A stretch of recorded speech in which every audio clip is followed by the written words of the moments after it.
Assalamualaikum teman-teman, bagaimana kabarnya di rumah? Semoga selalu sehat ya. Kembali lagi bersama Ustadz Yusuf. Hari ini kita akan belajar muatan pembelajaran PPKN kelas 6 di tema 3 tokoh dan penemuan, subtema 1 penemuan yang mengubah dunia. Nah, teman-teman, karena subtemanya hari ini membahas tentang penemuan, nah, tentunya teman-teman sudah pernah membaca ataupun mendengar para penemu yang mengubah dunia. Artinya, apa yang diciptakannya itu bisa bermanfaat atau bisa mempermudah orang-orang. Misalkan, ada barang-barang elektronik yang sedang teman-teman gunakan. Apakah teman-teman tahu siapa yang menemukannya? Siapa yang pertama kali menciptakannya? Nah, itu teman-teman. Nah, di sini ada beberapa penemu dari kalangan muslim juga teman-teman. Jadi tidak hanya dari kalangan Eropa. Justru kejayaan Eropa saat ini itu karena jasa-jasa dari penemu muslim. Nah, siapa sajakah di antaranya? Di sini ada beberapa, bisa teman-teman lihat. Nah, di sini ada lagu untuk subtema kita hari ini menggunakan naik-naik ke puncak gunung. Bisa teman-teman lihat liriknya, di sana ada Ibnu Sina, kemudian Al-Kindi, Al-Khwarizmi, Al-Jahrawi, Abbas bin Farnas, Al-Jazari, dan Ibnu Haytham. Ada juga yang tidak disebutkan, ada Al-Jabar, misalkan teman-teman. Nah, untuk Ibnu Sina sendiri, itu di Eropa itu lebih dikenal dengan sebutan Avicenna. Kemudian ada Ibnu Haytham juga. Nah, sedikit cerita tentang Ibnu Haytham, bahwa Ibnu Haytham itu merupakan seorang ilmuwan yang ahli dalam bidang sains, matematika, geometri, pengobatan, dan filsafat. Nah, Ibnu Haytham ini dikenal sebagai bapak optik modern. Ibnu Haytham berhasil membedah konsep cahaya. Tuh. Terus kemudian ada juga Al-Jazari. Al-Jazari ini merupakan ilmuwan mekanik asal Al-Jazirah yang hidup pada abad pertengahan. Nah, tulisannya yang terkenal adalah Kitab Fi Ma'rifat Al-Hiyal Al-Hansiyah atau buku pengetahuan ilmu mekanik yang berisi 50 peralatan mekanik. Berikut instruksi tentang bagaimana cara merakitnya. Salah satu ahli mekanik yang dikenal akan karyanya berupa jam besar dengan tampilan mirip gajah. Jam ini diyakini sebagai karya robotik pertama di dunia. Itu luar biasa kan teman-teman? Nah, itu kita juga harus bangga sebagai umat Islam. Karena ada banyak penemuan-penemuan muslim yang tidak disebutkan di sini juga. Nah, untuk lagunya kita menggunakan lagu Naik-Naik ke Puncak Gunung. Tentunya teman-teman sudah pernah menyanyikan lagu ini. Kita nyanyi bersama-sama ya teman-teman. Mari kawan kita mengenal 7 ilmuwan Islam. Semuanya berperan penting untuk dunia ini. Ibnu Sina serta Al-Kindi, lalu Al-Khwarizmi, Al-Jahrawi, Abbas bin Farnas, Al-Jazari, Ibnu Haytham. Selanjutnya kita akan masuk ke materi kita hari ini. Kita akan belajar tentang hak dan tanggung jawab. Nah, apa itu hak? Jadi teman-teman, hak itu adalah sesuatu yang mutlak menjadi milik kita dan penggunaannya tergantung kepada kita sendiri. Nah, mutlak itu menurut Kamus Besar Bahasa Indonesia, mutlak itu artinya seutuhnya atau tiada terbatas. Atau bisa juga tidak boleh tidak. Berarti sepenuhnya adalah milik kita. Hak itu adalah sepenuhnya milik kita. Dan setiap manusia punya hak masing-masing yang dia dapatkan dari sejak dia lahir. Bisa teman-teman lihat di sini ada gambar. Gambar yang pertama, apakah dia sudah mendapatkan haknya untuk memperoleh pendidikan? Di sini ada seorang perempuan yang sedang belajar atau duduk di meja belajar.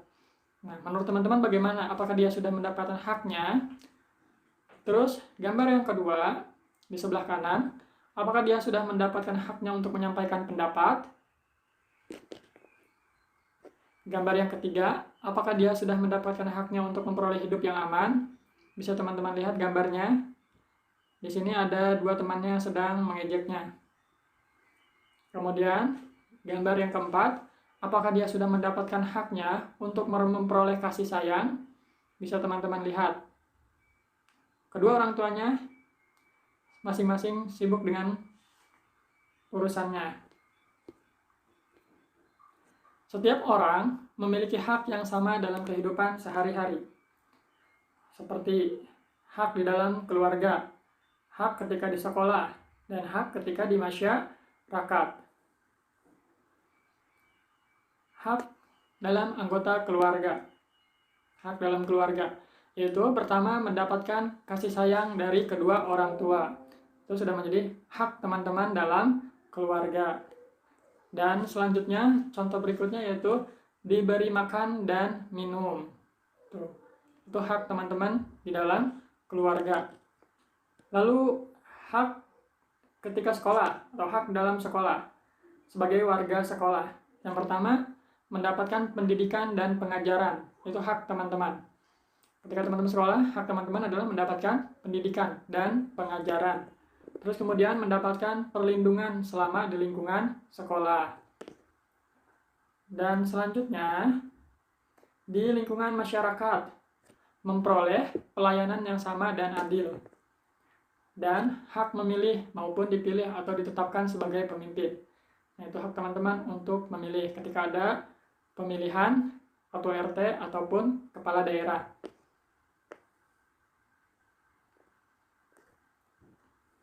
Nah, perhatikan teks berikut ini. Sini ada sebuah teks teman-teman yang berjudul Lampu Belajar Hadiah dari Ayah.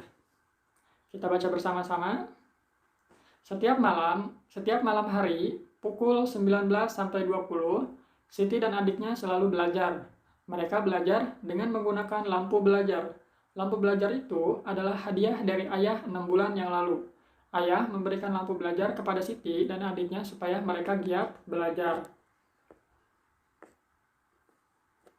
Siti selalu menjaga lampu belajar miliknya. Ia mematikan ketika sudah selesai digunakan. Ia juga membersihkannya jika kotor. Sampai saat ini, lampu belajar Siti masih dapat digunakan dengan baik. Siti terlihat nyaman saat belajar, berbeda dengan adik Siti yang selalu mengeluh ketika belajar. Lampu belajarnya rusak karena sering tidak dimatikan. Terlihat juga banyak kotoran yang menempel karena jarang dibersihkan. Ayah berpesan kepada Siti dan adiknya untuk merawat barang-barang mereka. Barang-barang yang dirawat dengan baik tidak mudah rusak. Hal ini membuat barang-barang tersebut dapat dimanfaatkan dalam waktu yang lama. Nah, selanjutnya ada sebuah pertanyaan yang kita akan jawab bersama-sama teman-teman. Ini untuk latihan teman-teman untuk memahami apa itu hak dan tanggung jawab. Apakah hak yang didapatkan oleh Siti? Jawabannya, hak untuk belajar, kemudian mendapatkan fasilitas belajar yang mendukung, dan mendapatkan perhatian dari orang tuanya. Nah, kemudian pertanyaan yang kedua, apakah hak yang didapatkan oleh adik Siti? Nah, jawabannya sama teman-teman. Sama seperti Siti, hak untuk belajar, terus mendapatkan fasilitas belajar yang mendukung, dan mendapatkan perhatian dari orang tuanya. Lalu kemudian pertanyaan yang ketiga, apakah Siti telah menggunakan haknya dengan tanggung jawab? Ya, tentu saja. Karena lampu belajar yang diberikan ayahnya dijaga dengan baik oleh Siti dengan mematikannya jika tidak digunakan.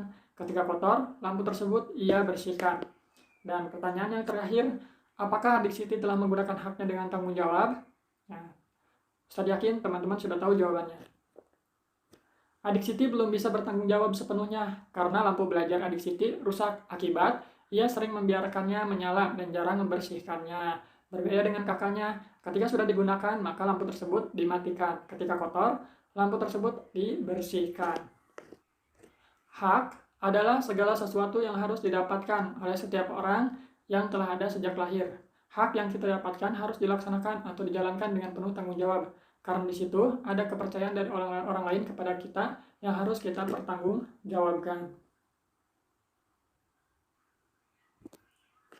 Hikmah yang bisa kita dapatkan dari materi hari ini, bahwa kita bisa lebih tahu apa saja yang menjadi hak kita dan apa saja yang menjadi tanggung jawab kita, baik ketika di rumah, di sekolah, maupun di masyarakat. Ketika kita sudah mendapatkan hak kita, maka kita harus bertanggung jawab. Karena dengan apa yang kita dapatkan, maka otomatis kita juga tidak membuat kecewa orang yang telah memberi hak tersebut. Seperti misalkan dalam cerita tadi, tentu saja ayahnya Siti kecewa terhadap adiknya Siti karena tidak mampu menjaganya. Nah, itu teman-teman materi kita hari ini. Nah, untuk proyeknya bisa teman-teman lihat di sini. Nanti teman-teman silakan membuat tabel. Teman-teman carilah contoh hak dalam kehidupan sehari-harimu. Hak ketika teman-teman di rumah, hak di sekolah, dan hak di masyarakat. Silakan isi 1, 2, 3, 4, 5. 5 di masing-masing poin teman-teman. Baik hak di rumah, itu 5 poin. Hak di sekolah, 5 poin. Hak di tengah masyarakat, 5 poin. Atau maksudnya 5 contoh. Masing-masing tuliskan 5 contoh. Terima kasih teman-teman. Mohon maaf bila ada kesalahan. Assalamualaikum warahmatullahi wabarakatuh.